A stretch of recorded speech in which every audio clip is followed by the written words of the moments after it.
तो ये है ड्रोन का सर्किट, मदरबोर्ड, और ये है कैबिनेट।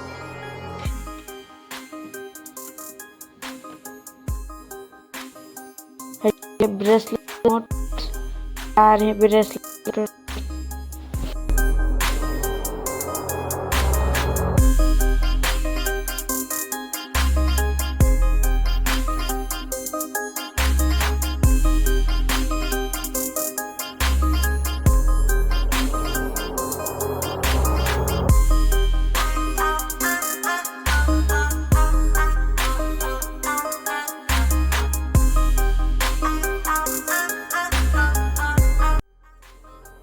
तो यहाँ पर हम चारों मोटर लग चुके सही तरीके से।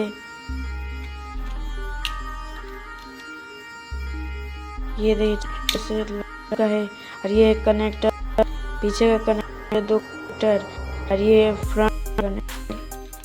फ्रंट का कनेक्टर तो लगा देते हैं। किट में लगा दिया।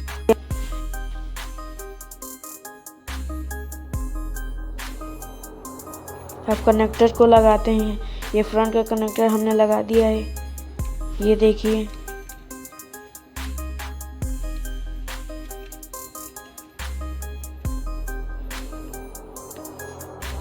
ये फ्रंट का कनेक्टर है, चलिए इसको भी लगा देते हैं। एक लग गया, लगा देते हैं।